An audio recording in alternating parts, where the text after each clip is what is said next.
for you. Now, why am I doing that? You might say to yourself, doesn't he labor every single Monday, changing our life, giving us insight, literally bringing us to tears and to our knees at his insights, his incredible look at life. He gives us hope that the world isn't completely coming to an end and that the United States isn't imploding as we speak. But of course, all those things are in fact happening. Everything's falling apart. But me, I labor on. And so I thought, what a perfect time to bring up the fact that I labor constantly for you people, because it's Labor Day.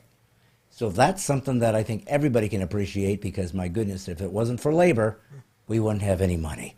And if we didn't have any money, we couldn't eat, and then we'd become an anarchy, and we would be like a Hunger Games. We'd be eating each other, and that's not what we're looking for, but who knows?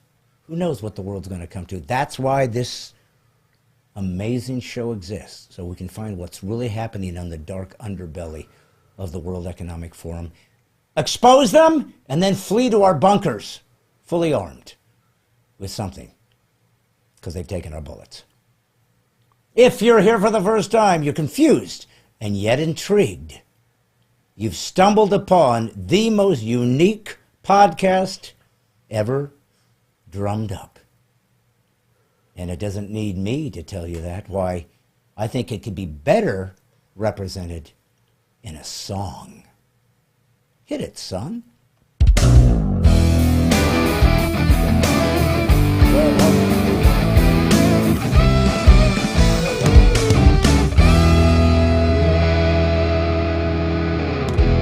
Hey, folks, it's me, God's comic, Brad Stine, and this is Brad Stine Has Issues, where comedy, conservatism, and Christianity collide in a cacophony of clarity. As you may or may not know, it is Labor Day. That's why I'm laboring.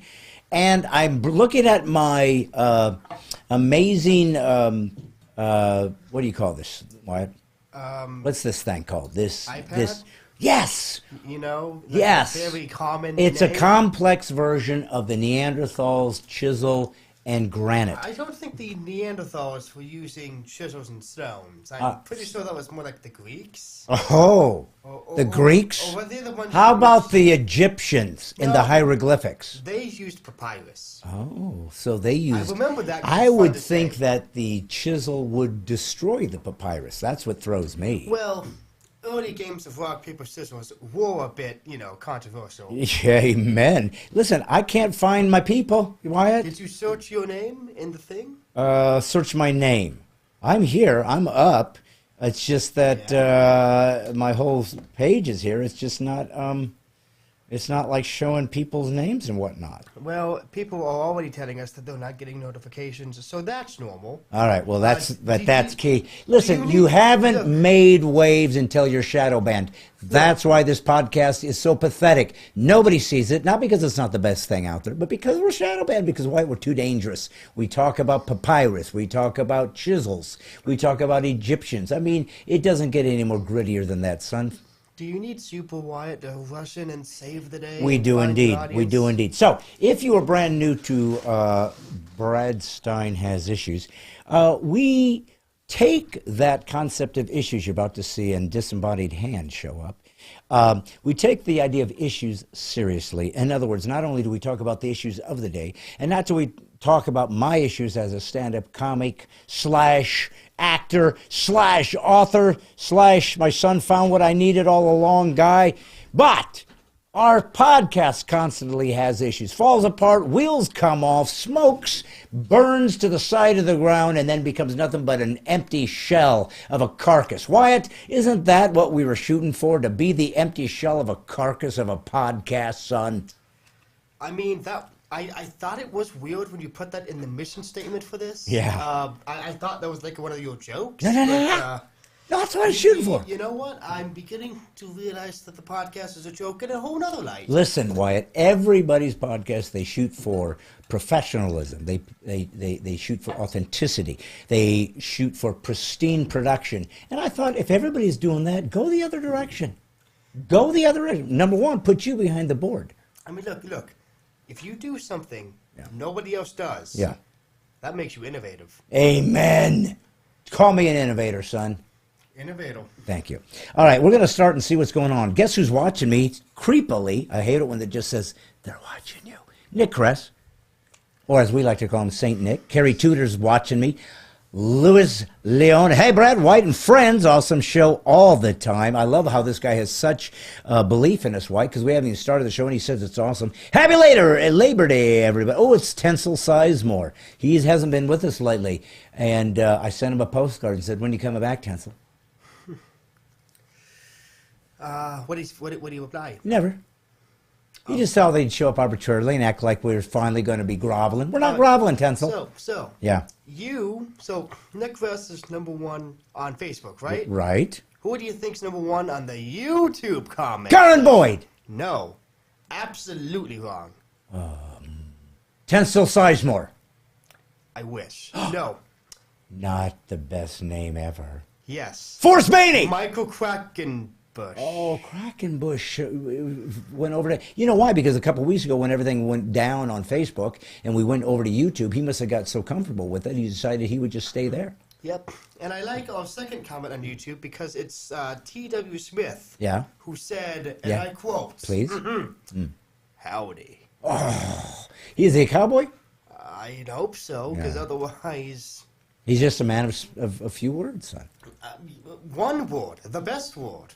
Karen Boyd told me that she had no notification this week, but I'm here anyway, Facebook. Marty Brown, hi, Brad. Let's see. Nick Kress said, Karen Boyd, alarm clock, 6:59 p.m. Nick has begun to call out our fellow viewers, Wyatt. Nick is taken on sainthood to such a degree, he's thinking, you know what? I'm taking him down. I don't care anymore. I'm the pristine watcher and viewer. I guess I can now begin to rule even by, slamming. And Karen is so innocent, so sweet. And Quackenbush is nailing on the head and telling me that I sound better tonight. Well. Is it because we had a professional in here to actually fix our equipment, or is it because he means you're not coughing as horrifically that everybody's concerned that you have, the croup? Okay, no, but, first of all, in all seriousness? Yeah. You know that friend of mine who's going to med school? Yes. He's concerned about the coughing. Yes. He said he was concerned it was like chronic bronchitis. Right. Whatever that means. Doctor terminology, Listen, what he's telling you is this, and it's by the way, he's lifting you up. Anybody can get bronchitis. That's not hard. But what he's saying to you, his good friend from high school, is your bronchitis has gone beyond just run-of-the-mill bronchitis. I have the best kind. You've got the chronic kind. You know how hard it is to become a chronic bronchitis? You have to work for Oh, my Lord. You have to put in effort, man. Yes, and nobody does it like you. Day out. Tencel Sizemore's over here. He said this. We grilled burgers, chips, potato salad, homemade, and banana pudding. Why this man would grill potato salad and banana pudding is beyond me, but I'm not going to put him down. He's watching our show. Maybe he's one of the mighty 10,000, so who am I to put him down? Jerry Ann Centers here. Hi. Paula Faye Marie Rauchi. How many names does she have, what? And she's my favorite. Four names. Four-named lady. You know what she said in her comment? What? Loins. Why do you do this to me, Chad? Why must you enable... Ray Walters, God bless you, my brother. Indeed. Let's see. Dusty Wilhelm, I don't wait for notifications. I track this podcast down. That's my Dusty. Let's see. Beth Franklin, hello. Looking for anybody that I haven't said hello. Michelle Luca, hello from Cleveland, Ohio. Hello, Michelle. Now they're just talking about what they ate. We don't care.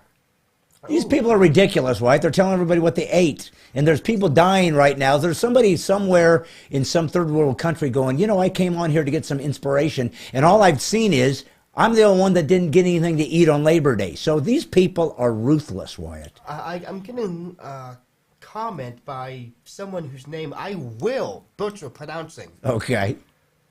Precacious curmudgeon. Curmudgeon? Sure, curmudgeon. Okay. Who commented that they thought Facebook was extinct. And it is. Why do you think we're on there? Amen. Hey, guess what? We got a first-timer. Her name is Lisa Sprouse-Wick, and she said, recently discovered you and first time, and she gave me 3 red hearts. 3 red hearts? Yeah. It's not even Valentine's Day. Those things aren't even in season. Hey, Wyatt, have you heard of Signal Mountain, Tennessee? Yes, about 2 seconds ago. I just want to let you know that Nathan Denton's from there. Darlene Clayton Swede, watching from Southern California. So sorry to hear you're in Southern California. We will lay hands on you and try to get you out. Let's see. Stephanie LeBlanc, Indiana is ready. That's your cousin, Wyatt. Who? Yeah, I know you don't know her, but she is your cousin. I'm sorry, I was too busy looking at the battle chat. Hey, look at this. Louis Leon. Were you the professional that finally fixed the sound? Ha! Tell him who the professional is. He's still here. Is he still here? Yeah, he's still here. What's his name? Say hi to the audience. Hi to the audience. See, that's him. Man, That's him. He already knows our brand of humor, too. Yeah, he doesn't screw around. See, that's what's happening with these tech guys. These tech nerds, they just lay in the corner, they sit there, and all they do is go on their phone, go to like B&H camera, try to see what the latest tech. You think they're just, introverts. They don't know how to handle, and then you give them that mic. Holy smoke, Wyatt. They turn into you without the coffin. Listen. Sorry. Beverly K. Hello from Wills Stole Point, my Texas. joke, man. Tim Shelton, Tim from Missouri. What's up, Brad? Keep going. That's Ronnie DeFur. Janice Charles, first visit for me. Janice, why is it your first visit? You know how long we've been doing this? Son, tell them how long we've been doing this. I don't know, like a year, maybe? Yeah, I thought it was 2.5, but okay.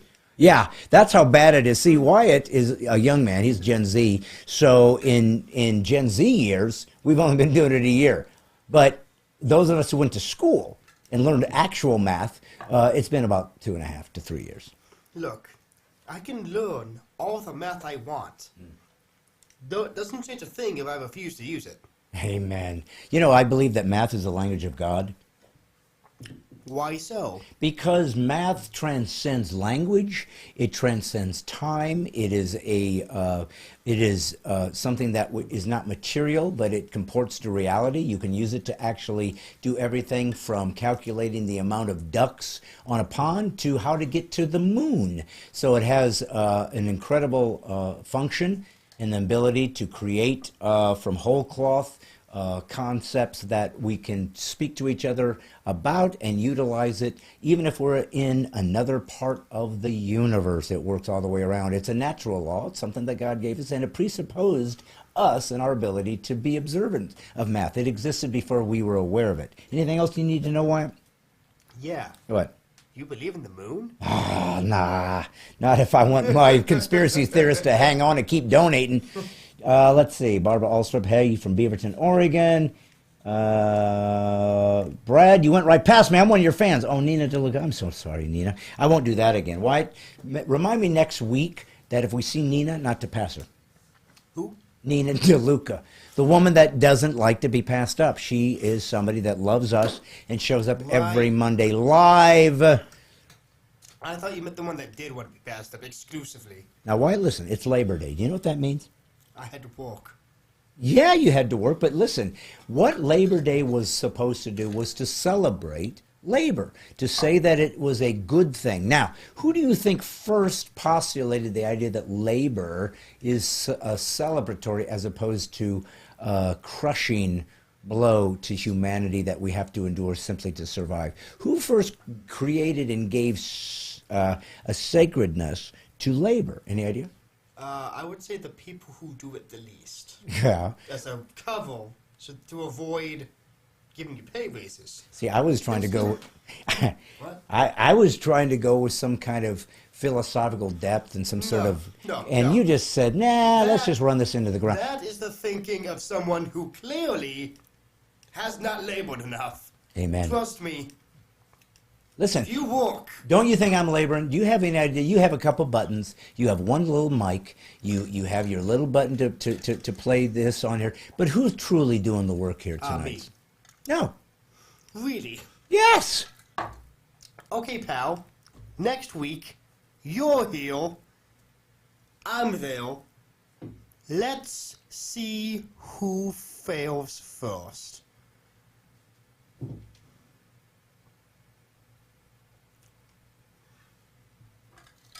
Why did I tell you how much I appreciate how hard you work? Listen, I got to tell you guys something. Labor Day For those who don't know, the idea of labor having dignity was a Judeo-Christian construct. It was an idea that we believed that what you would call labor is something dignified. Now, there was a time when that wasn't true. You brought up the Greeks earlier, Wyatt. Was that because you liked the salad or because it was the only ancient group you could think of at the moment? It was a toss-up between the Greeks and the Romans. Okay, and you went Greek. Why? I like the salads. Okay, so it was a salad. The black olives? No, you don't like olives. Well, listen. The Greeks considered labor to be beneath them. They believed that those who were rich and could sit on the couch and eat the grapes and have the slaves and the fans, and the laborers were the ones that were basically the slaves and or the lower class. By the way, did you know that is when those people who had tanned skin back in those times was a labor because they were out laboring under the sun, and so it was considered undignifying. The people that, if you look at like Middle Ages and even prior to that, you see photos of the people, they were really, I mean, if they're European, white, because they didn't go out in the sun. They felt it was beneath them. Well, Yet somewhere down the road, white people decided, let's get a tan, as though that is now stunning and adds to our into our aesthetic beauty. But there was a time when if you had a tan, it meant, oh, you're a laborer, you're beneath us. Go buy me, go make me some, go carve me a chair, go grab me a steak, go do something, slave.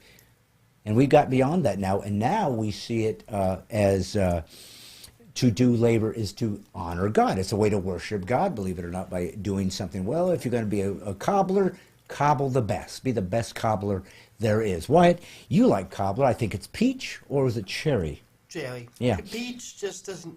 I don't like peach. And you don't like the fuzz on the peach. I know you No, it's like kiwi fuzz. Oh, It's a cool idea, but in practice, it just doesn't really pan out, you know? Well, it does, because it works, and they still have it, so I don't know what you're talking about. Just because you still do something doesn't mean it's correct. We're running this, aren't we? Yeah, but there's no fuzz. This time. Well, yeah. Because we had a professional running the cameras. Yeah. Hey, folks, do I look better today? Just comment down there. I say we fixed it, but why we didn't fix it? Who fixed it? We addressed the person who fixed it to the problems. That's true. That's basically all we did. And then it all works.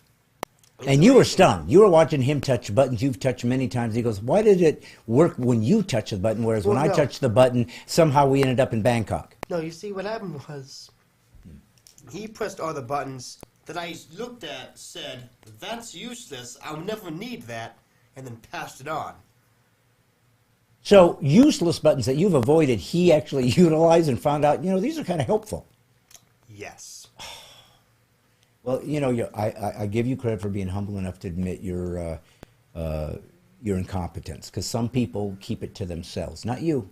You just put it out there. Well, folks, if you don't know who this is, we have 2 or 3 new people, which means people who don't comment, who are very introverted, are new too. The voice you hear is my son, White. He's my producer. He's my sidekick. He's my son. Oftentimes, the son and the father don't get to run a show. He is my only son, my firstborn son, who exuded from my loins. And for that, I created him from whole cloth, and I always expect him to be very deferential to me, because I literally made him before I decided to make a Wyatt. He didn't exist. So Wyatt, how does that make you feel? I had to labor to make sure that you would come into existence. So I want you to just appreciate that. I'm trying to keep the theme alive, even though that's really sensitive. You're the one who got off topic with the whole thing of Labor Day, so... No, it's Labor Day. How's that off topic? It couldn't be more on topic. No, you said you were saying Labor Day to get back on topic. Yeah. You're the one who derailed us. That's true. You can't derail a train, write it up, and say, look at what I did. Wait, you can't derail it. No. If you derail a train, then you fix it. You don't get bragging rights for fixing your mistake. Why? Because you made the mistake in the first place. Listen, folks, if you break something and then fix it, why wouldn't you be able to say, well, look, I broke it, but I fixed it. What's wrong with that? I think that's a wonderful thing. Well, yeah, but why'd you break it? So you could fix it. Nobody breaks it on purpose. What's wrong with you, White? You know better than that. Oh, wow. A podcast based around, an indescript form of media broken for the sole purpose of finding an audience for that as we fix it slowly but surely. Man, we haven't heard that before. Where?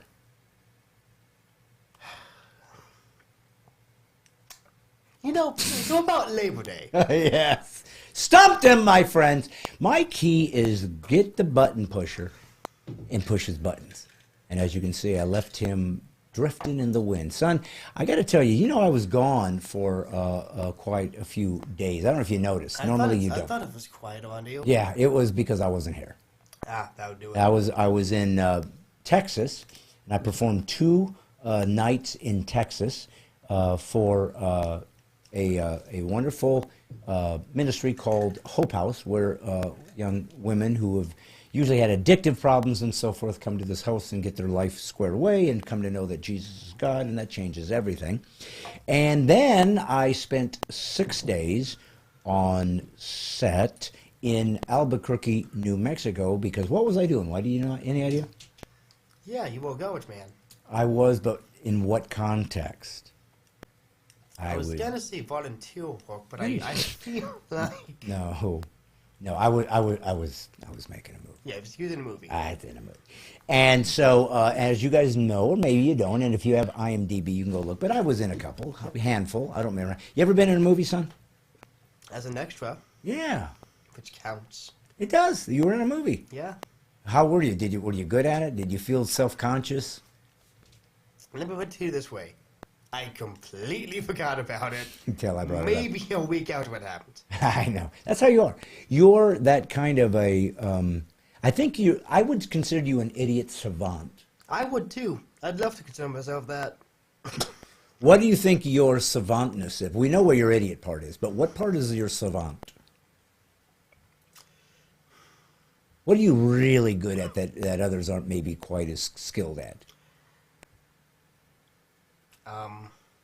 Can we say your lack of response to dialogue? You apparently have that down. Well, We are on a live podcast, Yeah, whereas if and I guess speak and you what? don't speak back, Guess what? it's called dead air. I don't know if you know this or not. Dead air is not what one shoots for if you're and I get it. It's hard to see. He's coughing now, folks. Now, what he's going to do, and you need to know this because he had to push his button. It's not He dead called- air. folks, It's listen. called building suspense. Yeah. So I'm here's. trying to tell the audience a story non-verbally. I see. I'm trying to build this up so that when I give the payoff in the end, it's something worthwhile. But no, just ruin it for me. Just, Wyatt is unseen and then said he's building. This is kind of like Marcel Marceau doing radio. Nice effort, but probably not going to pay off. Wyatt, any idea who Marcel Marceau is? We both know the answer to that question. You don't.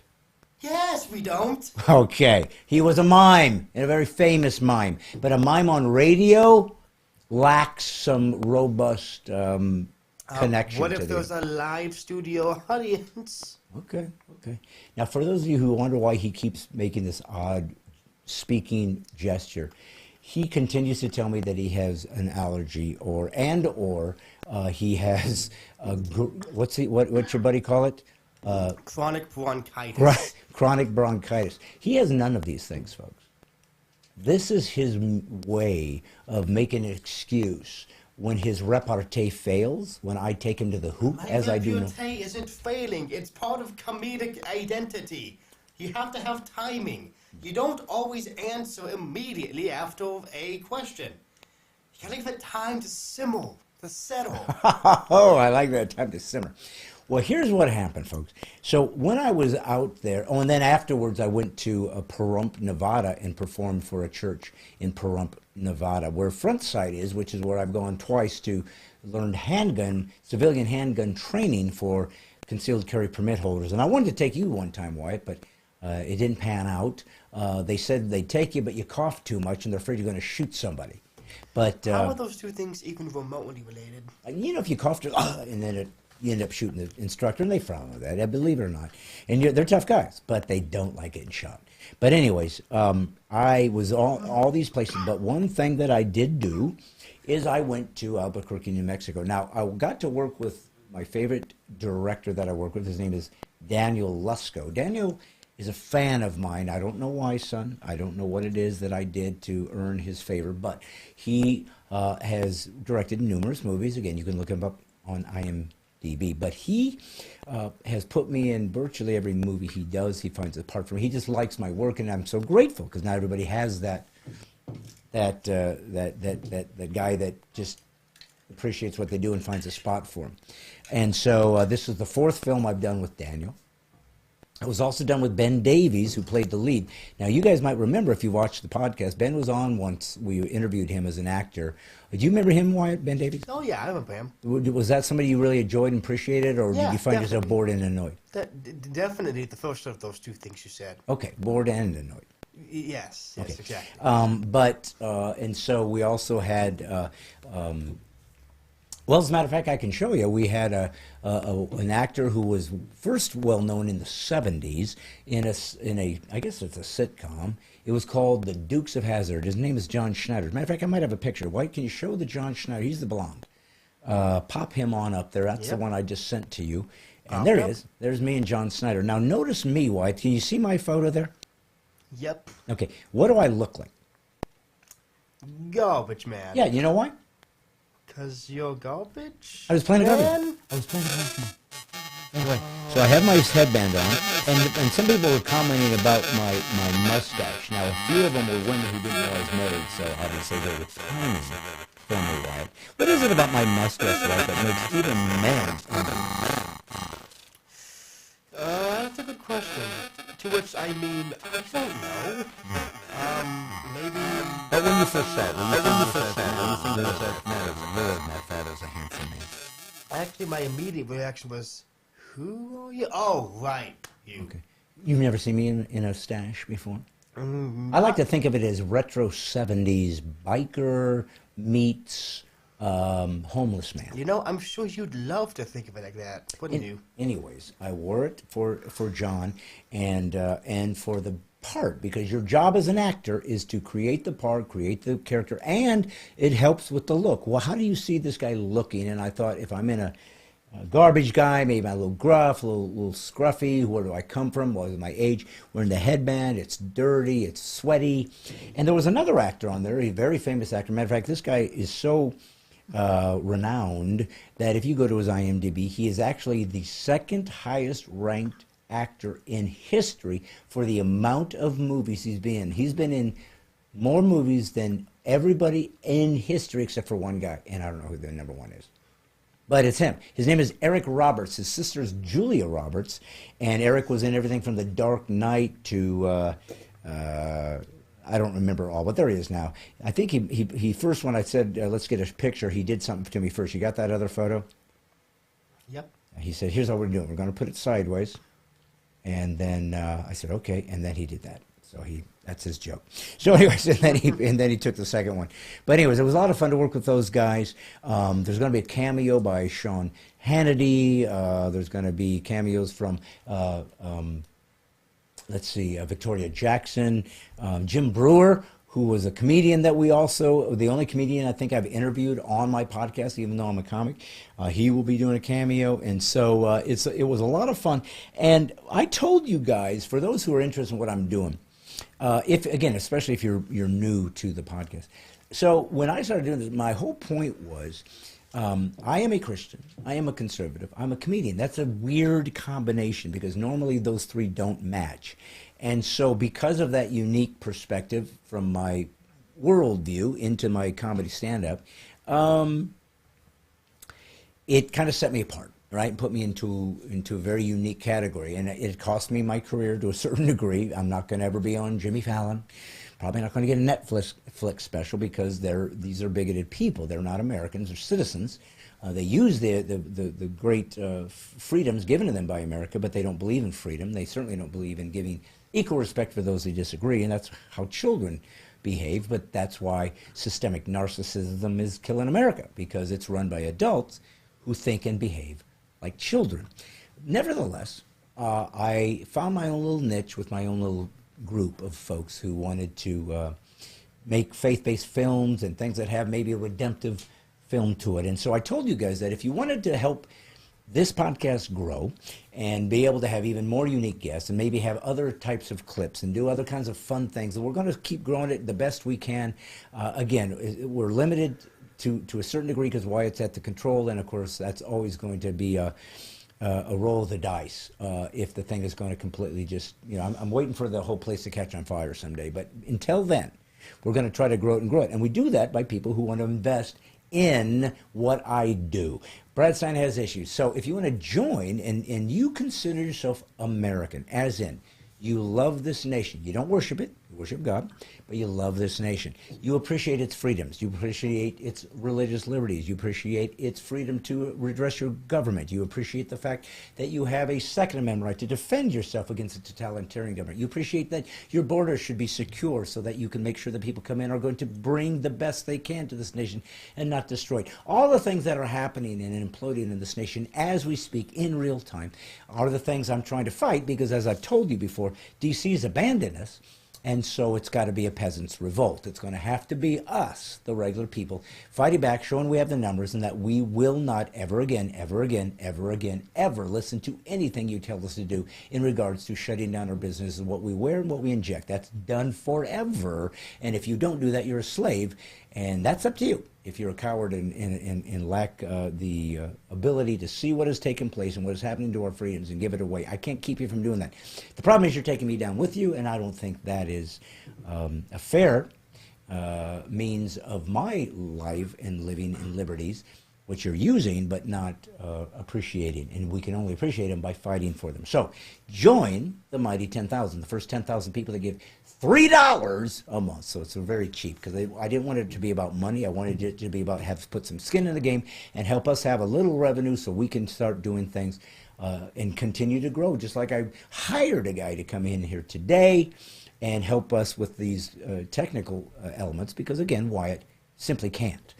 He simply, remember, he works at Lowe's part-time. I mean, folks, when crescent wrench is your specialty, how are you going to run lights? Right, Wyatt?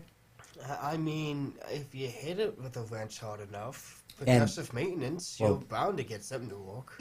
Clearly, that's been your technique up to this point. And that's why we went to get I mean, is it any worse than the strategy we are currently using? No. Like, we're basically taping the lighting equivalent of parchment paper to our lights. I know. And it somehow worked. That's the miracle of the nerd. You can't make this stuff up. You really can't. It's the miracle of the techno nerd, Wyatt. They know exactly what to do and we don't. Well, listen, folks, I wanted to let you know that part of what I told you you will get as we grow the podcast and as we grow the mighty 10,000 to become a joiner of the militia of the mind. These are people who are going to outthink, outpray, outfight, and outbelieve for freedom in America until they either destroy us, murder us, put us in jail, or we win. So go to bradstein.com and join and become part of the mighty 10,000. Once we get 10,000 subscribers, we're going to keep going, but there will only be 10,000 that will be the originators who basically launched this into the stratosphere. And I told you there'll be some extra things I will show you guys. So I'm going to give you a little taste of what that might look like. Anybody watching right now is about to see it, so this isn't special content, but there will be special content for those who've joined as we're getting closer and closer to where I'm able to give you access to those things. But I took my phone and I filmed myself as I was going through a few of the days on the set. So you could kind of see, in case you've never seen a movie made, you're going to be able to see the movie. Believe it or not, the movie is called Jingle Smells. Sounds crazy, sounds funny, sounds weird. And they're hoping to get it out this Christmas. So I'm going to give you a first take look behind the scenes. You're not going to see any of the scenes actually shot. It was me holding them in the cab of a truck, about to shoot my scene and letting you see what it looks like. So I cobbled some of these together. Well, Wyatt really did. And I wanted to show you me behind the scenes before anybody else gets to see it and before anybody even knows that this movie is about to hit the streets here, hopefully in a couple months. Show you what it can look like to make a movie. So your old buddy that you guys watch and pray for and help put this out every Monday, Brad Stine, God's Comic, is in a movie, and you're now going to see me moving as well as wearing all of my gear. And so have a little fun behind the scenes of the making of Jingle Smells. Wyatt, if you can, find the correct button. All right, I'm about to shoot a scene. He told me to get inside. About to shoot a scene. I'm in a garbage truck. There's Maurice. He is a MMA fighter who's playing my boss in this thing. There's a sound tech engineer, grips over there, ADs, props. And this is the truck. I'm not sure which scene we're doing. We're doing like 4 or 5 scenes in the truck. And we're just setting up. So, again, just letting you see how they make movies. Special, because you're one of the mighty 10,000. So we're setting up the scene. And because of the lighting, we're just going to basically have him walk up and establish him getting into the truck.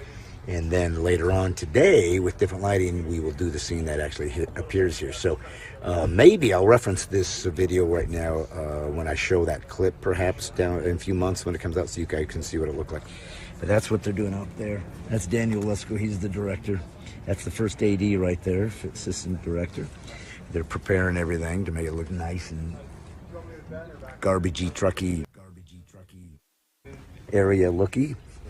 They're setting up some, I'm not sure what they call that. It's either to block sun or shadows or to redirect light. So that's what they're all about. And they're still just prepping. Most of acting is waiting around. Listen, they're going to start. Here we go, Colonel Ron. Hey, wait. I thought I was going up to him getting in the truck. I just moved all your crap back so I could gimbal up there. Or am I not doing, is that not the shot we're doing? You can't, okay. Yeah, we can move back a little bit. Sure. 1 second. Well, then I thought I was following him up. Are we still doing that? Okay.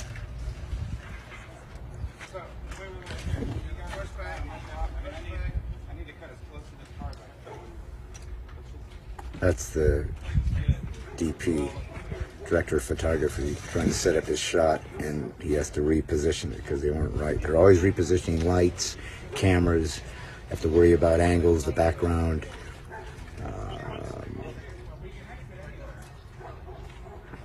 Anyways. Okay, here we go. Let's have my picture. Spot all around. Ready, Isaac? Ready.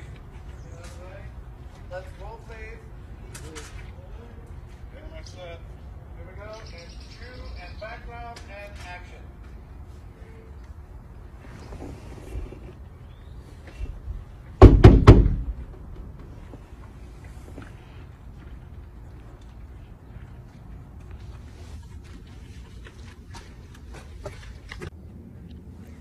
Okay, so remember, we're just getting him walking. They're shooting him walking up to the truck to get in there. And we're going to do some dialogue, and I'm going to leave this on. They don't know it because they're not filming our dialogue. They're not recording our dialogue. This is just establishing him getting here from there into the truck. So I'm going to leave it on. You're going to hear us do a little dialogue even just because we're practicing. But they won't even be recording it or filming it. Usually they will put a mic on you as well as a boom mic depending on the type of shot.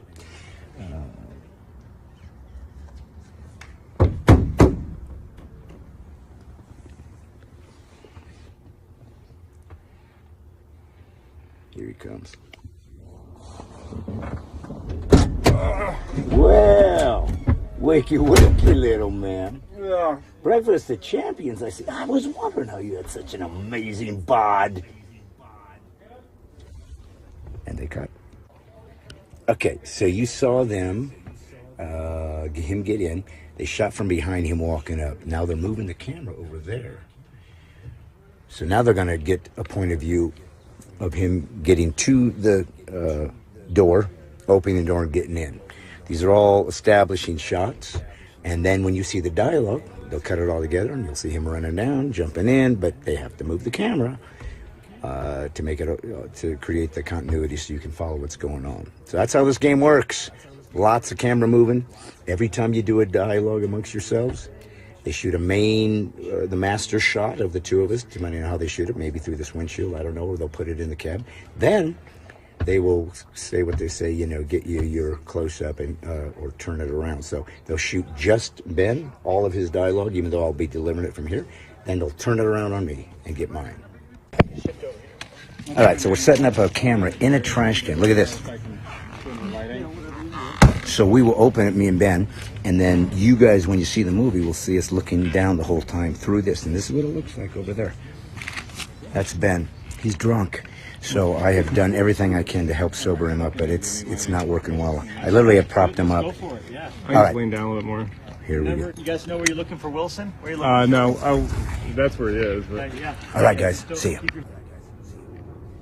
All right, so I filmed a scene, and now they're doing my coverage, what they call coverage, meaning they turn the camera around right there, and it's right on me. That's why when you see a film and two people are talking to each other, and you see them both together, and then suddenly you'll just see the one guy talking, and then you'll see other guys, just his face responding. That's what the coverage is. That's what they mean by their coverage. They are getting a shot just on them, and the other actor sits there and still delivers the lines. So sometimes they do it over their shoulders. You can see their profile. That's called doing it dirty.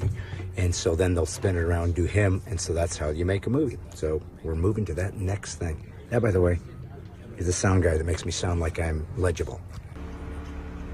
All right, guys, it's the end of the day. I'm literally shooting my last scene, which happens to be the last scene of the movie. It's very rare that my last scene would actually be the last scene of the movie. They don't do things in order. But anyways, it's me. There's Ben over there. We're going to take a shot of him walking and whatnot. Then we'll start doing our dialogue. But I'm what they call movie wrapped. So I'm done as soon as this is over. And I've made a movie. And hopefully you will see it this December. It's called Jingle Smells. It's better than it sounds. All right. Took you behind the scenes for movie making. You're welcome. Welcome to the Mighty 10,000. Listen, I told you, you hang on long enough. You jump into the old Stine Has Issues family, the militia of the mind, the Mighty 10,000, and you're going to see things that very few other people can do. I mean, you ever see Ben Shapiro coming up and showing you the movies in? No, just me. Huh? When's the last Dan Bongino movie set you've seen? Never. Andrew Clavin? Nope. No. Sean Hannity? Huh? Nope. Just me. Now, why do I do that? Is it because I love my audience so much? I want to give them all the flavors, all the eclectic options I have as a Renaissance man? Or is it because I'm so broke that I just take whatever comes my way? I mean, who says that those have to be mutually exclusive? Good point. All right. So how about you? Do you think that acting would be something you would like to do someday? I mean, it's always been a dream of mine to sit behind the silver screen and just witness my glory in high definition. Okay. Across cinemas throughout the country. Okay. And what's stopping you? My inability to act, perform, or in any way, shape, or form make it seem like I know what I'm doing. Okay. Yeah, well, unfortunately, a major roadblock I have not been able to get past. Yeah, and plus you can't read. So what the script is very much implicit that you are able to read. I mean, you can just write it in Braille or, stone and chisel it. Yes, and do that stone and chisel on papyrus. Yeah, that brings us full circle, son. See, that's what I love about us. We babble, we get off track, we get confusing, we do everything we can in our conversation. Most people, they have the conversation, they try to draw their audience in, not us. We try to drive them away, and we normally do well. And yet we find a way to find where we started, come full circle, and right back at that beginning. And the people at this point have left or have fell asleep. But that's, again, my technique. Everybody wants a hit. I say, what if we went the other direction? Everybody wants pristine camera fidelity. I say, what if we make it fuzzy? Everybody wants a producer that knows which button to hit. I pick you. Everybody wants to use somebody they've hired, they can count on. I took my son. Why? I am a maverick. Get over it and accept it and be pleased. No. Okay. I did everything I could to convince you. I like art. Yeah, but if that's all you can do to convince me, yeah, I'm sorry, man.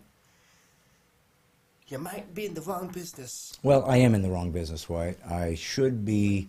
I don't know what else I would do. I love the business. It's Labor Day. My labor has been professional magician. Yep. Professional. Did I ever tell you before that I was a antique photographer, where people dressed up in the Western clothes, and I took the sepia tone. Okay, can you save some jobs for the rest of us, please? Well, who wants that job though? See, I take some odd jobs. I was a professional comedian, a professional actor, professional author, professional. What else? I don't know. I just like the performing arts. I love artistic people, and you know, a lot of artistic people are very left-leaning. Why do you think that is? That's a good question. Yeah. I honestly couldn't tell you. Why do they think that art means that somehow you shouldn't have a moral standard or a substantive perspective about how the world works, and that there are disciplines and expectations of humanity for things to run well? We should be expected to behave in certain ways. And they have this very hedonistic approach to life. I don't know why. I'm not a hedonist. And yet I love the arts, and I love art people, and they're different than me, and oftentimes they have a different point of view, and yet I can get along with them fine. They have more problems with me, probably because they don't have chronic bronchitis, but nevertheless, I thought that I would finish out this run of guests, and we got on a run, son. I mean, we were doing day after day, and one day I looked at our board and said, you know, we're like 4 months ahead. I mean, these poor people, some of them have passed on. You know, some of them have had 6th birthday. I mean, it was so ridiculously the queue that I said, we got to just dump these and then bring on new guests this time that are a little bit closer to what's happening contemporarily, in case something happens we want to reference, because people will find that more interesting and more intriguing, especially if you take small clips and put them out in social. So I decided, let's use everybody up, and then we'll start the new batch of guests, of which one is happening tomorrow. We have a very, very special guest tomorrow that we will be pre-taping. You know who that is, Wyatt? Not really. I mean, I know the. It's a woman, Yeah. and she happens to be a United States Senator. Oh, that's it. You know what her name is? Because she's the senator from Tennessee. She's the Republican state U.S. Senator from Tennessee. Yeah, you don't know, do you? No. Yeah, her name is Marsha Blackburn. Yeah. Anyways, we're going to be interviewing her tomorrow, and so that interview will come soon.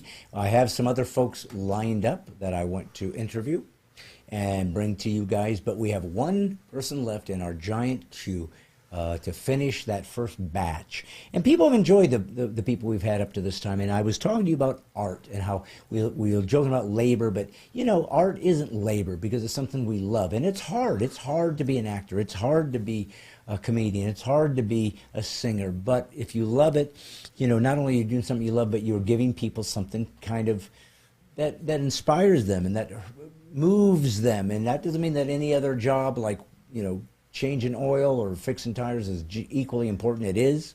Frankly, we need tires more than we need an actor, but it does help us get through life, to see people tell beautiful stories and to affect us in certain ways. And so I wanted you guys to meet someone who I happen to know. We were in a men's gathering together for quite a few years, and he is in a branch of the arts that I've never done professionally. He's a photographer. Now you might think, everybody's a photographer, anybody can be a photographer, and everybody is now. They got a phone, right? They're taking photos with their phone. I didn't see that coming. But nevertheless, that's where we sit. And but this guy is here in town, but he's very creative, very innovative, has a very interesting life story, and has ended up photographing everybody from Taylor Swift to Laura Nagel. I mean, so Christian, secular, and other famous people in between. He is a renowned photographer who's done some very beautiful philanthropic work of getting people to photograph people on the streets. That became kind of an international yearly element that people were photographers were doing. And he's really built quite a reputation for himself, and very innovative in some of the creative things he's done with his photography. And it's very unique, one of a kind, and I just think you're going to enjoy it. So I'm going to bring him on. I have to do that, and then I have to go rent an iron lung for my son so he can survive. But in the meantime, I just want to let you know, if you have not signed up and joined the Militia of the Mind, we need you. You want to be one of the mighty 10,000, go to bradstine.com. You're simply going to fill out your name, your email address. It's going to be $36. That covers the whole year, $3 a month. And you will be on the list of the mighty 10,000. And we will continue to grow this podcast, try to make it into something special. If you want to donate to me specifically about what I'm doing in my live events and other things, that's up to you. Just there will be, somebody will put a link up to where you can give to my general ministry. But either way, it's to do this kind of story, tell these kind of stories, and to defend this nation's freedoms, if possible, through this little medium of me doing my stand-up comedy and speaking truth at all times. So I appreciate you guys, appreciate what you're up to and why you're here. You come every week, and it's fun. We're going to see what we can do. Maybe we'll have a lung transplant by next week, and we'll be able to have him squared away. But if not, we'll find something else. Maybe I'll get a SEAL to come on and take his place for my sidekick, because the coffin's got to end. But Wyatt, I love you, son. Yep. You're doing the best you can under the circumstances as an invalid. And so I love you. I appreciate you. But you know what? I really think the audience is chomping at the bit to see our special guest this week, somebody who I think you're going to find fascinating and unique. And then hold on to your horses, as we get some great guests coming up the following number of weeks, and some different things I'll be up to that I'll be telling you about. But for right now, folks, sit back, relax, and I think enjoy the creativity and the amazing photography of Jeremy Cowert. Enjoy. And so I have the pleasure of bringing on my old friend, acquaintance, and ministry buddy, Jeremy Cowert, the photographer extravaganza. How are you, brother? I'm so good, man. Thanks for having me. It's my pleasure. I know you're a busy guy. And you know, it's funny because I'm trying to remember if you told me your story. Did you do a TED Talk? Yeah, I've done a couple of TEDx talks. Yeah. Okay. Maybe that's where I saw it. But I wanted to, are you saying something, son? Keep going. Okay. Okay. You can't mumble and then think we're not going to say what's happening. If you, when you did your bio, like your story, it was fascinating because honestly, dude, we've all heard the dramatic story of the poor kid that was struggling, and he came from a single mom, and but he came out alone and somehow survived, and one teacher took him under his wing, and and it's kind of, and it's inspiring, but it's kind of rote. I mean, we've heard this note before, but there was something that was interesting about yours, and I'll probably put the link up for you guys, because I'd rather them go into the depth of it where you took time to just unpack that particular part of your life. But I wonder, since some will not go and see that longer version, if you could give just quickly before we go in, because they need to know where you came from to understand the significance of what you've ended up becoming. It's really fascinating to me. Is there a Cliff Notes version to what the struggles and the challenges that your life started with? Because when they find out where you've gone, I think it's going to be inspiring. Yeah, there is certainly a Cliff Notes version. I grew up here in Nashville. Grew up just thinking I was dumb, I wasn't excelling at anything, was doing pretty bad in school, just not making great grades, and so I just thought I wasn't going to amount to much. And so, and then in college I got a D in my only photography class, nearly failed photography, and then I got fired from my first job, was told I wasn't creative. And so you always were interested in photography, though? That was something? No, that was just a course I had to take in college. Yeah, but I was always loved art. Always wanted to do art, and so but terrified of computers, terrified of anything that sounded smart. Just thought I wouldn't do much, amount to much in my life. But I was kind of okay with that. I was like, whatever. And then, just through my dad encouraging me and my mom as a kid, with a very simple Bible verse, Philippians 4:13, they used to say it over and over. And to the point I got annoyed by it. I was like, yeah, Philippians 4:13, whatever, Mom. It's that easy. Yeah, right. Just say exactly, a Bible verse, it all goes away. Yeah, exactly. I actually got really annoyed by it because it was so predictable. But I think over time, when your parents do speak words of encouragement over you, you do start to maybe gain some muster and some confidence, and I think I did. But and plus, I guess I've always had this drive and this curiosity to explore, to create. And so, in fact, when I was first fired from my first job, that was only like fuel to go.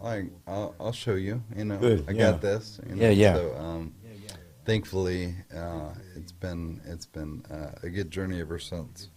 Well, I think that we all discover in life that, you're going to face challenges, you're going to face difficulties, and it can destroy you or drive you. You have to choose. Both of them give you true energy. Yeah. There's dark energy and there's light energy. They're all real. Some people choose the dark energy. They get power out of that. They get energized by that, but it always leaves them less than, and it leaves them destroyed. But if you choose light energy, you say, I'm going to see the positive and drive me in a way that will have a productive life energizing end game, you kind of get that. You kind of get what you decide your life's going to be. You reap what you sow. It's the law of Genesis. But you went from what would you say clinically? ADHD, or have you ever been diagnosed? I haven't been diagnosed with that, but I'm definitely ADHD for sure. Okay. Well, it seems, though, that, and I have that, too. And it's funny, man, because if you look at the history of artists, I mean, especially significant folks, they're usually always somewhat, psychopathic. they're depressed. They have, they don't fit in. It's almost like the curse that you have to accept to get the gift. Yeah. Does that make any sense to you? Like there's something the price that you get for having this unique thing that nobody else is going to have is you're going to struggle with certain things. Oh, without a doubt. Lots of things. Yeah. Yeah. And when you went into photography, was the class the first time you got introduced to it and you said, I'm kind of digging this, or had you played with it a little bit and then suddenly next thing you know you're taking it to a higher level? No, I really had no interest in photography when I took that class. It was mandatory. It wasn't until many years later that the first digital cameras really came to be in the early 2000s. It was a Canon G1, 3 megapixels, and I was like, I could use this as like a scanner to scan in textures and things that I would find, and using my design work because I was doing graphic design. And so, but all my friends were musicians, and so they would like, you got a camera, will you photograph me? And sure. So I had no idea what I was It's like the guy with the truck. I need to move my couch. Exactly. You had the one camera, they didn't have any money. Yeah. I need an album cover. Yep, exactly. And so, but I had no clue what I was doing. It's really funny to go back and look at those photos because I was clueless. But I guess it worked enough because I kept getting hired, and my friends would get signed by record labels, and it just kind of took off from there. Yeah. Well, where it's ended up has been pretty fascinating. So I think as we're going to get into in just a little bit, we're going to go to your website. We're going to try something very unique. We're going to shoot through this little GoPro his site of the guy who created the site and created the art, and kind of just go through a little bit what he's done so you can see it and watch the artist actually talk about it. And it may not work. I don't know. It's just some crazy thing we've decided to try to see if it'll add a little dimension to this. And if it doesn't work, it's your fault. I'll just blame you people. I'll just say you drew me to this. You forced my hand in trying to be creative. But I want to go into the whole foundation of the particular art form that you're in, which is photography, because photography to me is an odd art form because it's one of the few art forms that sort of anyone can participate in Yeah. to a certain degree, because anybody can get a camera. I can go to the store right now and get some paintbrushes, Yeah. and I get some paint, I get a canvas. I can get the best in the world. Yeah. I can't do a Rembrandt. Yeah. I can go get a camera, and I can take some pictures, and they'll come out. Yeah. Now, they may not be as good as some other professional, but the technique of taking the picture, of getting the image, is kind of available to anybody. Yeah. So I was watching a documentary a while ago, a few years ago or something, stumbled upon it, and it was a woman who, I think she was in New York or Chicago, I don't remember, but her name was Vivian Meyer. Oh, yeah. Oh, yeah. And she was like a housekeeper or some kind of one who went out into the streets and took thousands of just off the cuff. I don't even know what you call street photography. Maybe there's a genre for that. That's it. Street Okay. photography. Well, this woman took this thousand. I guess you know who she is. Yeah. But they may not. Well, she didn't even develop, from what I understand, the shots. Yeah. So some guy stumbled upon it. Long story short, they developed these pictures Bought of them this for like, I think, $400 yeah. total of the whole. Yeah, thing. of just found in some like pawn shop or wherever it was, antique store, develops them. And I guess if this is going too far, but they're like masterpieces of that genre. So this is what I got to ask you. When I take a camera and you take a camera, and I see, a bird bath, and you see a bird bath, and I take a picture of the bird bath, and you take a picture of the bird bath, yours is better. What do people of your caliber see that I don't? That's a great question. I don't know that I've been ever asked that in an interview, so well That's why would you come on Brett Stine Has Issues. That's right. That's right. No, I think there's a lot of things. Like I'm literally mentally picturing that, that setup. For me, it's about, I would walk up and it's about height. I think what height your body is at is going to determine the right angle. It's closeness. It's getting, I would think, pretty close in a situation like that. And then it's really thinking about, most people just look at that and take the picture of the thing. What a guy like me thinks about is what's 30 feet in the background, and is how is that interacting with the foreground. But if I move over 2 feet here, and that background's going to shift, and now it's just sky instead of a building. Building might be over here, but the sky's back there, so I'm going to walk over 2 feet, get the sky in the background, so then it's a blank background. The other thing I'm going to think about is where is the light hitting the best. If the sun is behind them, then I'll move over a little bit and get just a little bit of the sun of the angle. Like I'm thinking about all those things: background, lighting, height, composition, big time. How you frame them.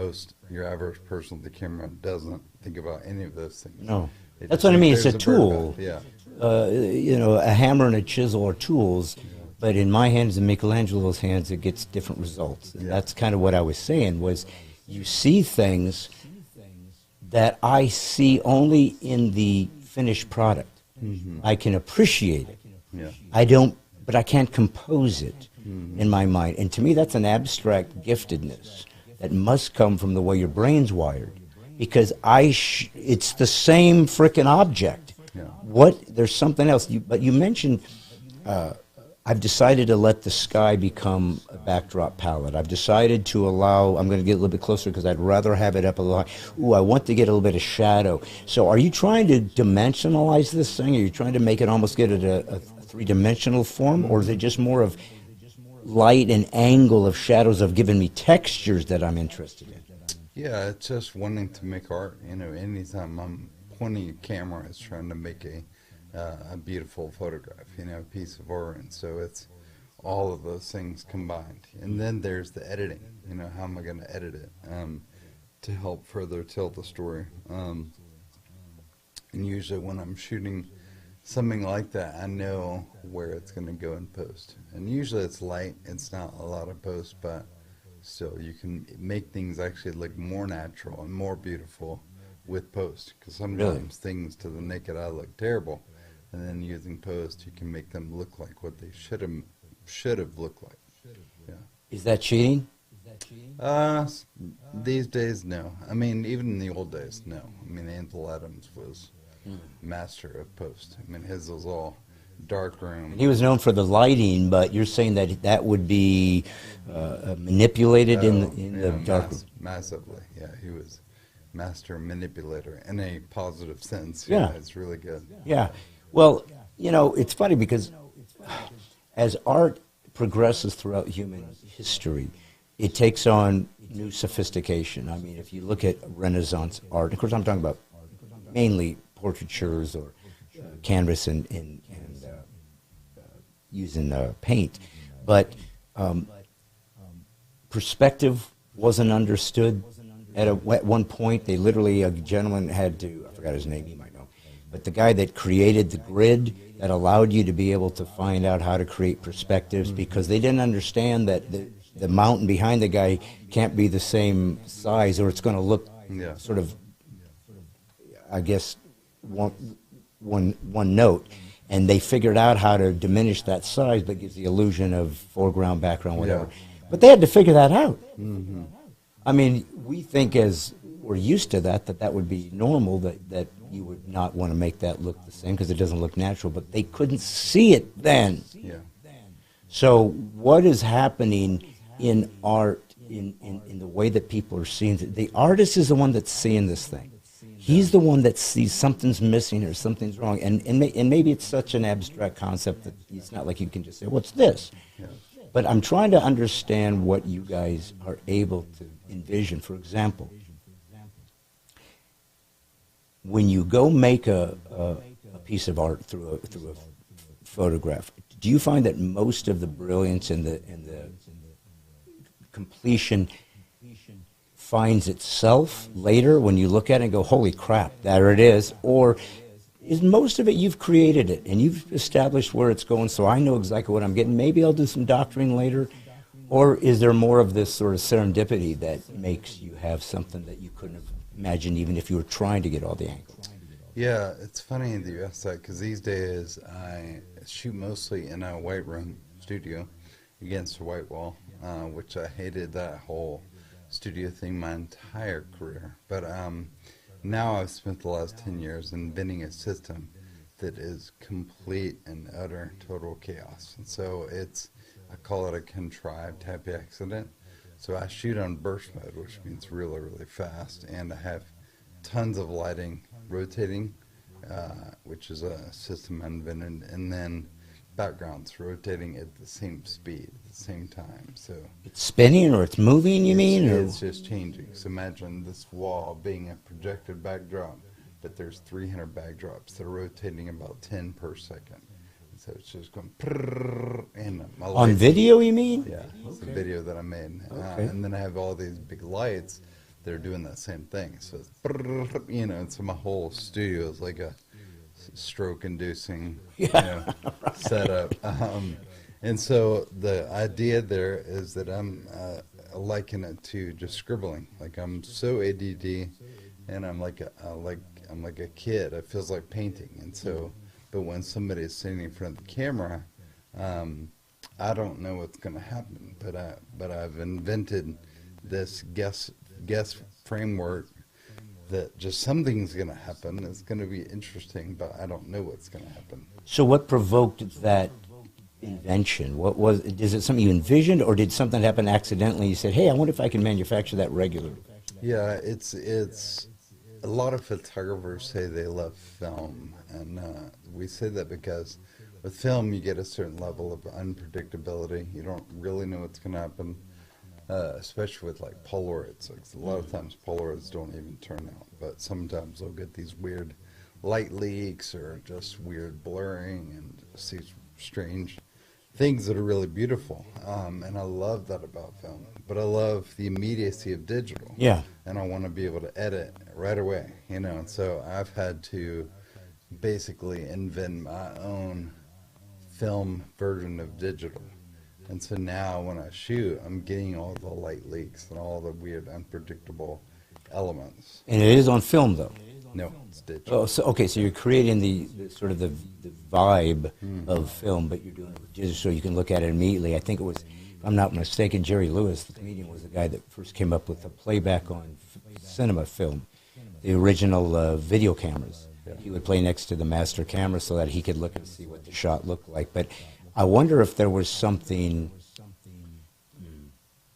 I wonder if there was something that provoked the creative process for those who didn't have digital access, so they had to assume they got what they were looking for, or just take a crap load of shots, hoping something worked, because they couldn't instantly sort of validate it. So would that have caused you to have to stay so right brain because you couldn't look at it and keep sort of allowing yourself that experience? Because I don't know, I got to try.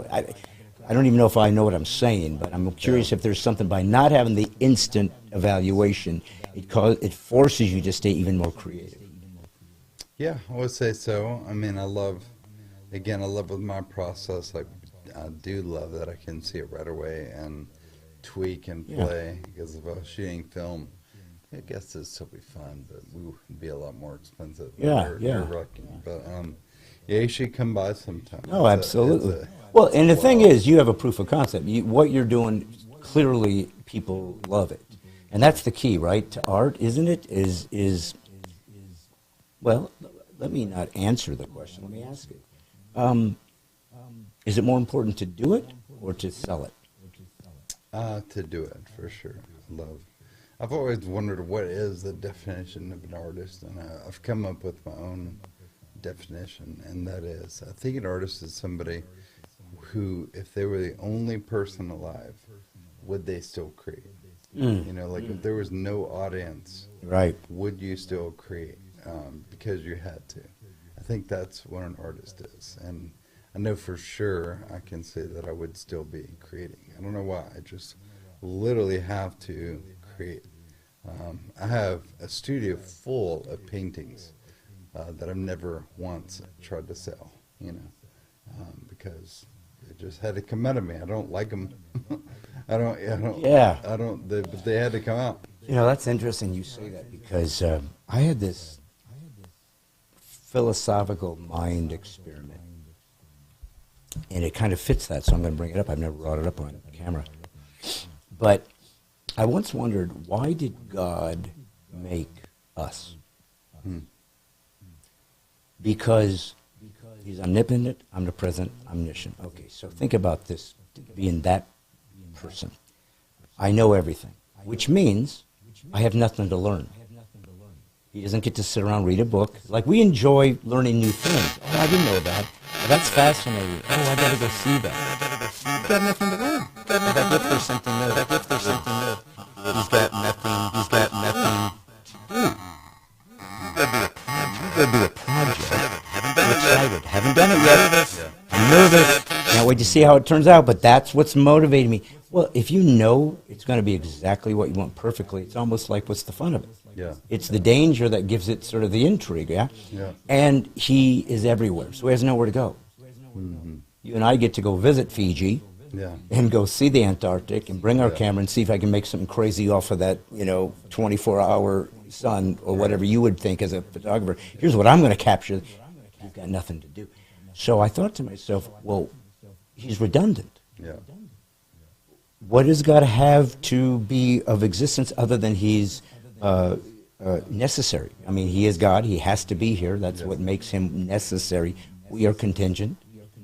But I thought to myself, okay, so if you are, and here's this comes, because it sounds ridiculous what I'm saying maybe, but it does correlate to what you said earlier about the artist, and it's fascinating, so that's why I wanted to bring it up.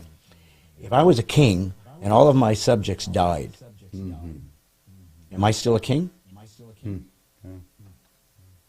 I can call myself anything I want, but nobody is listening to me, nobody is getting me my wheat, nobody's taking care of my castle, so what does that even mean? So I thought to myself, what is the purpose even of God if can there be God without worshipers? Without somebody putting you in your proper context? Yeah. You can only be God if somebody sees you as God and gives you that awesome response you deserve. So I thought maybe humans are necessarily contingent. That if God exists, humans have to exist. Yeah. There has to be the worshipers. Yeah. And that is a long philosophical Good. conundrum, but it reminds me of the artist. I don't care if anybody here sees this. Yeah. I have to make this. Yeah. That doesn't make sense because you didn't have to. But something's in here, that ex nihilo that you're given, the ability to create like God, and you believe in God. Mm-hmm. So tell me how that fits in a framework in the arts. So many people nowadays feel like God is a constraint to them as opposed to opening the door wide open to anything's possible. So where does God fit in your world when it comes to your art? Yeah, I mean, I just see, he's the ultimate artist, I love flying because I just feel so tiny and small, and I just love looking out at God's creation, and it sounds so cheesy, but it's just true, like, you're just kind of mind-blown at how big even just her country is, flying across America, and then just thinking, wow, it's only a tiny percentage of God's creation. And so, I don't know, I feel like God gives us gifts, and those gifts are ideas. And I feel like he gives us so as to steward them well. And so I am always, always being given gifts and ideas. Always. I don't know why, because I believe we all get them, but I think a lot of people say, oh, I'm too old, I'm too young, I'm too broke, I don't have a platform, I'm this, I'm that. I mean, there's a million reasons, but for some reason, I've always been like, okay, why not? Like, let's jump off the cliff. And so I think because I've been a good steward, and I at least attempt them, that I keep receiving them. Would it be trite then to say, if we're going to use the artistic nomenclature, that God is a muse? Yeah, I think so. I mean, does that bring him almost too low to our category, or is there something beautiful about that? Because any artist, atheist, agnostic, whatever, I'm sure Paul McCartney and any writer, especially prolific writers, will say, I don't know how I do it.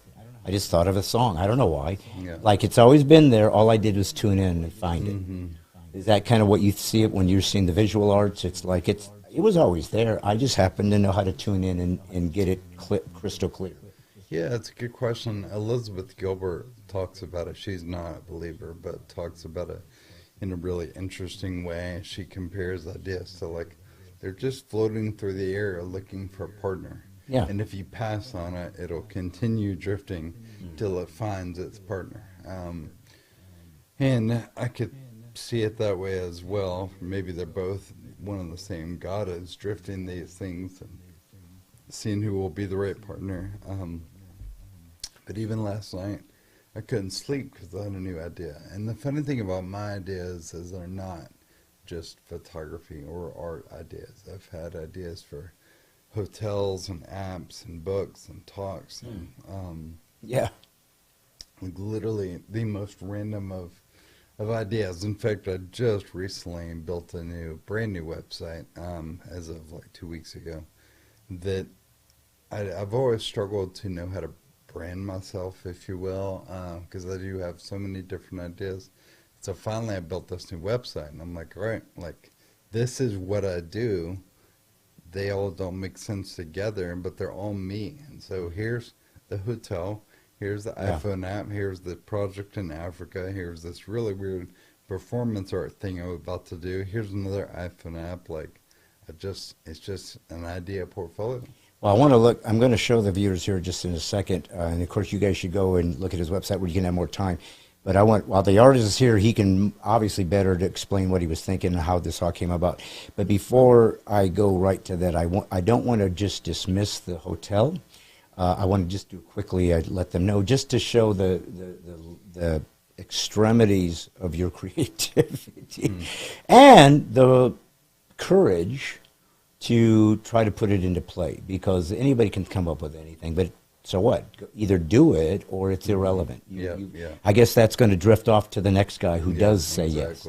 But the Purpose Hotel, which I'm a charter member. I don't know if you're aware of that or not. That's amazing. Yes, I'm one of the original. Have the leather bag that I got from somebody from Nigeria or something. I don't remember where it was. But the Purpose Hotel, I do want to just sort of give them a quick understanding of what that was.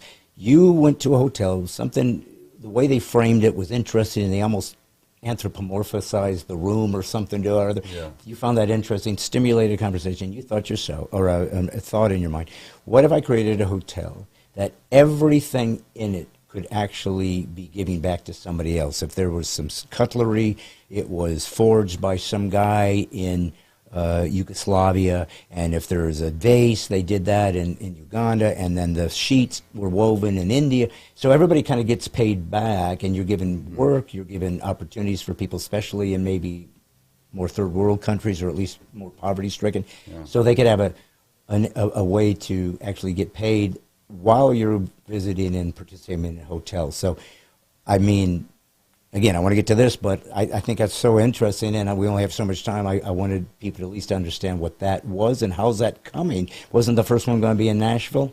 Yeah, obviously a very long story.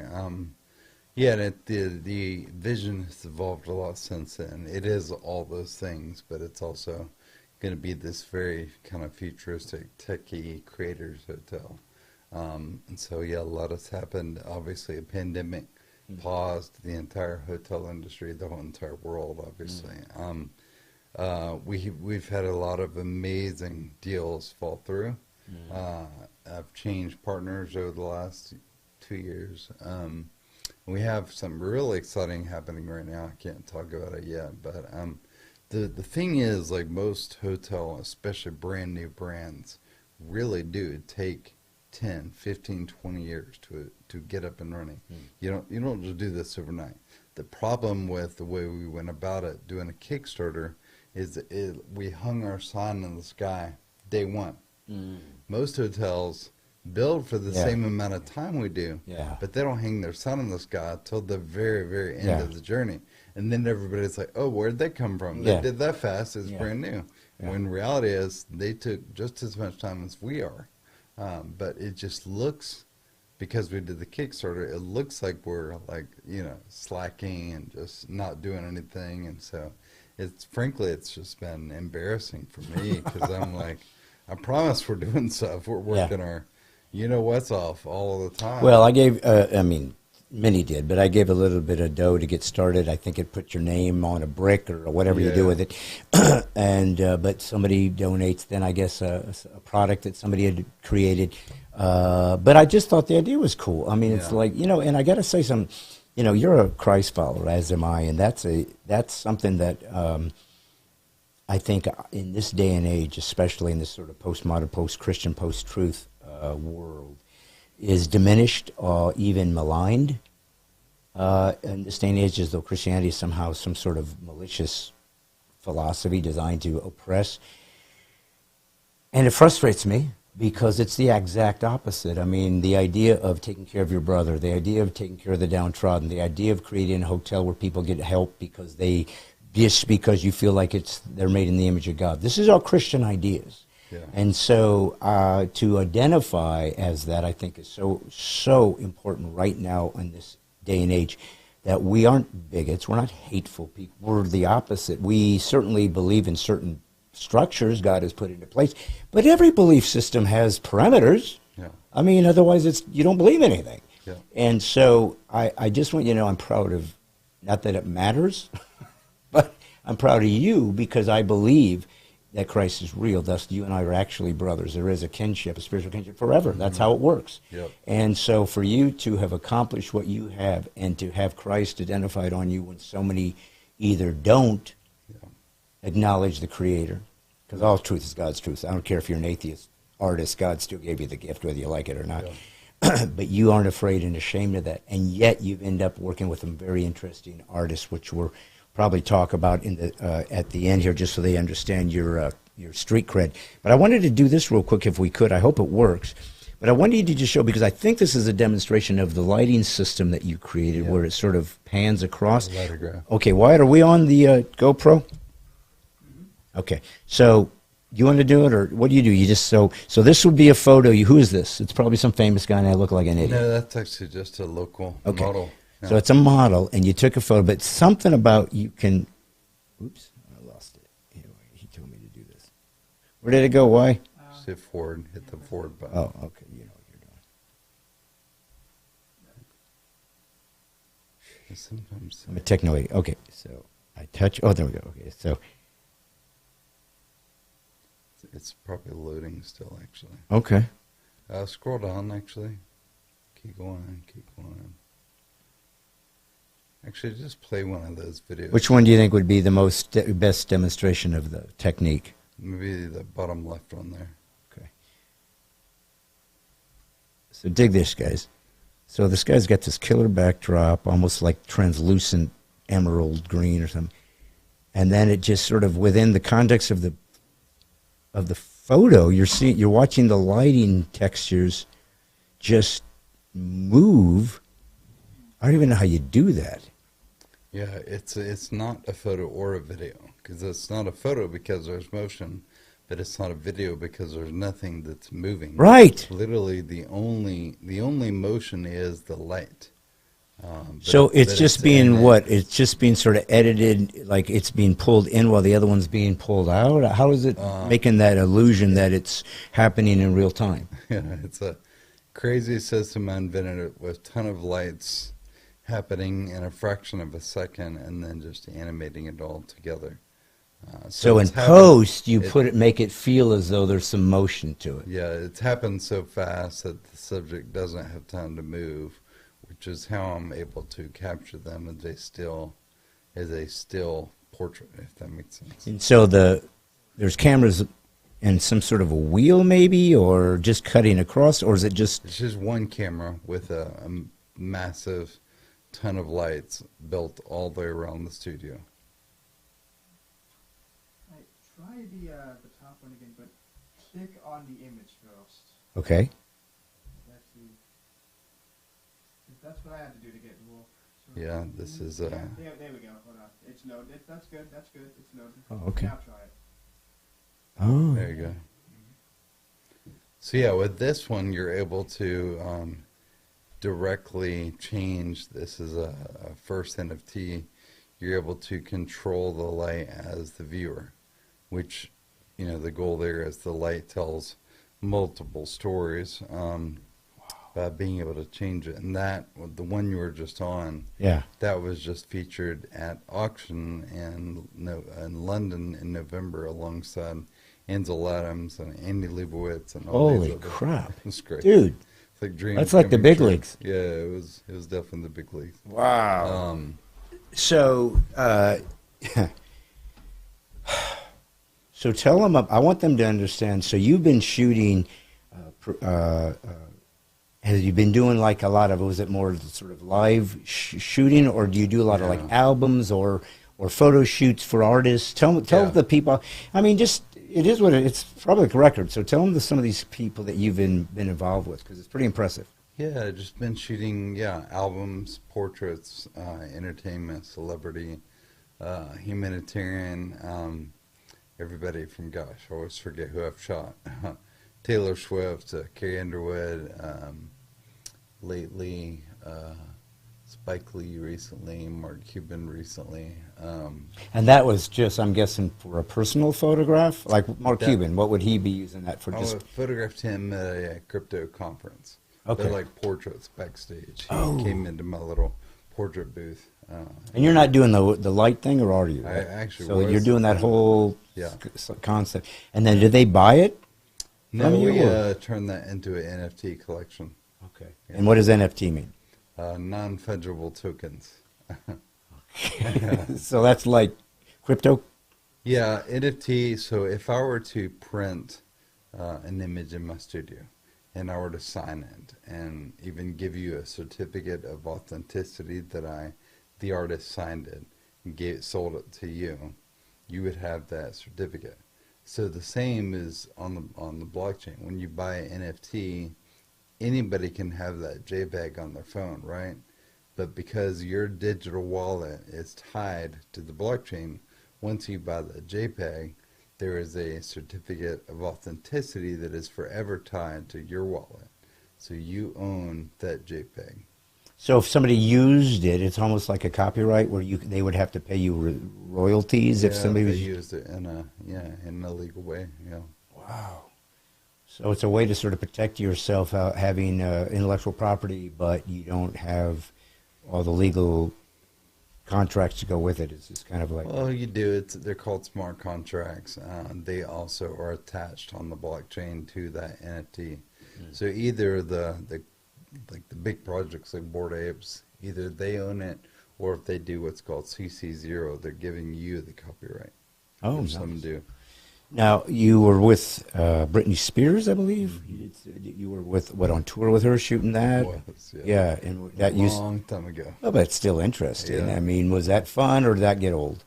I had gone literally straight from the Chris Tomlin tour to the Britney Spears tour. I'm guessing a different backstage vibe. Yeah, slightly. Well, Britney's tour had 200 people on tour. Tomlin was like maybe 20 or 30. Yeah. So yeah, it was massive. And that was 2008 during the economic crash. And when there was nothing right. going on. No, I remember that. And so, yeah, it was awful. I hated the Britney tour. Really? It was terrible. just, yeah. It's just Groundhog's Day. Nothing against... She I had know. nothing to do with it. Just I didn't enjoy being on that size of a tour. And a little redundant for you, I'm guessing. Oh, yeah. It's just like for a creative, it's like, no, I need something fresh here. Well, at least with Chris, we were all over the world, 17 countries, and we'd be in a chapel one night, and the next night in a stadium, the next day in a grass field. Like, it was the most diverse concerts you could imagine.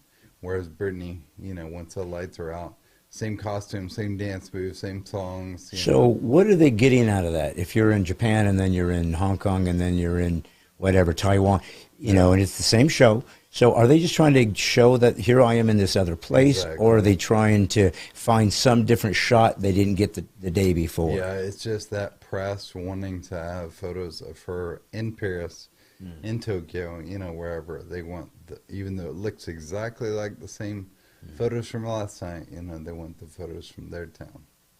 What scares you? Lots of things. I've got health issues right now. Obviously, losing loved ones is scary. Lots of things. Health issues that we can pray for you for? Yeah, I've got a neurological disease called Friedreich's ataxia. It's actually why my speech is a little bit slurry sometimes. Is this something that just came upon you, or have you had it for a while? I've had it for a while. I was diagnosed 5 years ago. Had it longer, but only finally got diagnosed. But the main thing that it affects is my balance. And so as soon as I stand up, I feel like I'm on a plane with severe turbulence. Really? Mm-hmm. So as soon as I stand up, I'm like Okay. this. Yeah. Well, there's no accidents, only providence. Yeah. What is God teaching you? Man. I mean, with this particular thing, which you Yeah. wouldn't have asked for, it's like, can I just do my... I'm finally getting where I want to be. Yeah. I'm finally having the free reign, the agency to do my way. They're coming to me now. I'm the one that's created a concept that they want. I mean, it's exactly what the artist wants. Full reign, final cut, and then something happens that kind of is a challenge and probably frustrating. So what are you learning? I don't know what I'm learning. I'm asking lots of questions. I'm trying to learn. I would say there's a lot of anger. There's a lot of frustration. Not just my health, there's a lot of things going on in the world. Lots of anger. It's a trying time for sure. Yeah. Why is the hotel journey taking so long? Yeah. If you called me to do this, why am I dealing with these massive health issues when I was like the perfect Christian boy? Right. Did all the right things, lost my brother, lost my mom, just lots of... Just recently. Mom was 2 years ago, and my brother was like 8 years ago. So, And Why are there school shootings? What if my friend's daughter died the other day? yeah, You know, so many questions. it is. And there's not easy answers. You know, Yeah. there's the Bible verse gives us a framework, but not necessarily the peace that we were hoping it was going to give us. We want that magic bullet. Just give me a verse. Give me a Philippians, and then I'll be all good. It's Right. like, it's not enough now. I think that what we miss lots of times as Christians is, you know what I really need from you right now? Shut up and be with me. Yeah. Just sit here. Yeah. Just walk with me. Or just, I remember, I'd lost my dad to brain cancer when he was like 59 years old. And, you know, when you lose somebody that's very important to you, there's just no way to prepare for it. There's no way to navigate it. And especially when it's your parents, when you lost your mom, because they're kind of supposed to always be there. They're your stabilizer. Yeah. There's always supposed to be somebody older that kind of helps me. Now, I don't want to be the guy now that they're all waiting for to help them through. And that's what happens if Yeah. you're fortunate enough to live.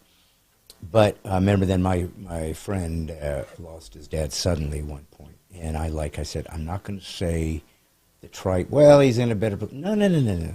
I said, there's nothing I can say right now that will help your pain. You're just going to have to grieve it. Mm-hmm. You're going to have to deal with it in whatever means necessary. If you got to scream at God and shake your fist, it's okay too. Yeah. He gets it. He understands sin and pain and, Yeah. and the devastation of what this earth has become. That was what he created. I said, I can tell you one thing, only one. I know exactly how you feel. Yeah. And it gives you some sense of, okay, this isn't a mystery that only I've been afforded. This is a journey that a forest we all end up in that we have to figure a way out. Yeah. And it sucks. It's hard. And it's not, we sign up for a very low-grade Christianity that's supposed to be simple, and it's not. If it's real, it's dangerous, and it's hard, and it hurts, and it doesn't make sense, and it's a mystery. Mm-hmm. And it's still true. Yeah. And I love that about it. Well, if we were going to get ready to close out the interview here, and again, I appreciate it, man, because clearly you're busier than I am, so it really was kind of you to come over and Oh, be with no me. problem. But I do admire your work so much that to me, this is an honor to have you here and just see what you do and to be a fellow brother doing this incredible work. But I guess the two things I would ask you as we wrap up is, what's the unfinished business? What is the one thing you still want to do that is your ultimate dream? If I just do this thing, Yeah. I did what I was always hoping I could do. Yeah, I mean, the hotel is certainly top of the line, definitely want to see that through. Again, we do have exciting things brewing right now. I don't know if they'll happen for sure, but yeah, not giving up on that one. And otherwise, raising healthy, good, Jesus-loving kids. Amen.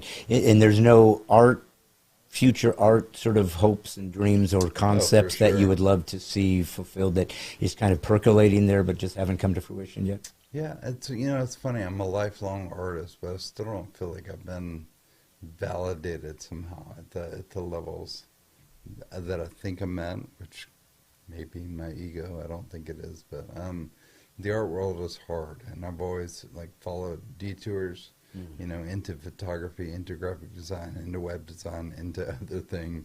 But I know I'm just an artist, and so I love to be accepted into that world, and it's really hard to do that. And so, And you don't feel that with your body of work that photographers at least respect what you're doing?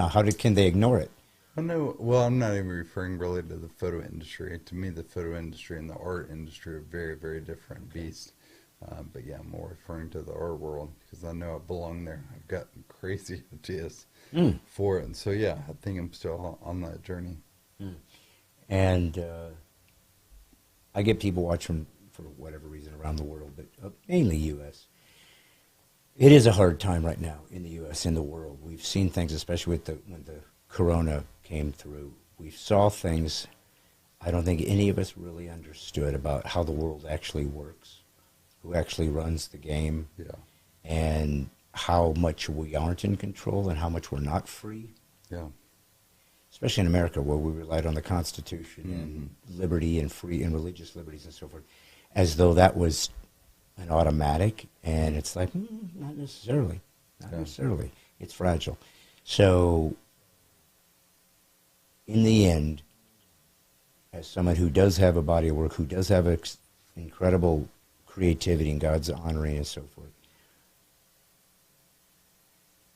and where we're filming this is Good Friday, so in 2 days will be literally the representation for Christians as the single greatest day in human history, bar none. There's nothing close. It was the one time in history God proved himself, became one of us, died and rose again to say, it's okay, you're going home, just accept my passage there because I'll do all the work for you. But in the end, what would you give them? Because when you face God, in the end, he's probably not going to ask to see your portfolio. Right, exactly. Who's Jesus and what is he all about? Yeah.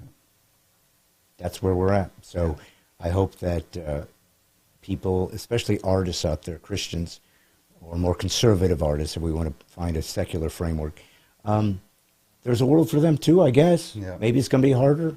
I don't know. I mean, maybe you see prejudice with your faith. I don't know. I'm not going to presume that. But I think just watching the lay of the land, I can't imagine you haven't probably suffered a little bit simply because of how you see the world. But you're comfortable in your faith and in who Jesus is. Mm-hmm. That's right. Well, then you're good. Yep. By the way, God did tell me during the podcast, in my mind, that you're going to have to shoot one of my album covers. I love it. Amen. I don't know why he told me that. I said, Lord, I don't want to do this on camera to coerce him. And he said, you have to do it, or boils and locusts were coming. I don't know what that means. But I have my 7th album come up one of these days called Laugh While It's Legal. Might be the last one I ever do on my earth, seriously. And it's number 7, and that's a special number. So a number of completion. I said, I got to ask Jeremy what it would cost to have him shoot my album cover. Yep. But anyways, God bless you, brother. Thank you for coming out. I'm going to keep you in your prayer for your health. And folks, go watch his TED Talk, TEDx. Go see his website. What's it called? The website? Cowert.io or JeremyCowert.com. JeremyCowert.io. Trust me, when you see his work, you're going to say, holy crap, how did he get him on his podcast? But folks, as you know, I didn't call myself God's comic. The New Yorker did. I'm the one sitting here who all I wanted to do was do comedy, and God said, I got a bigger plan. I got a story to tell, and I'm going to have you do it through these unorthodox ways. I've been privileged to sit here with artists and musicians and actors and politicians and people from all over the world. But in the end, we're all looking for peace, and we're all looking for purpose. And I can promise you, there's no time to waste. It's in Christ and Jesus. That's the answer. That's the magic. And I know this because that was my call and my mission, whether I like it or not. You can run from God, but he'll catch you every time. And you get waking up in whale vomit enough times, you finally head to Nineveh, if you know what's good for you. So thank you for watching. Thank you for being with us. And remember, God's comic Brad Stine, all I'm doing is putting the woke back to sleep. See you next time.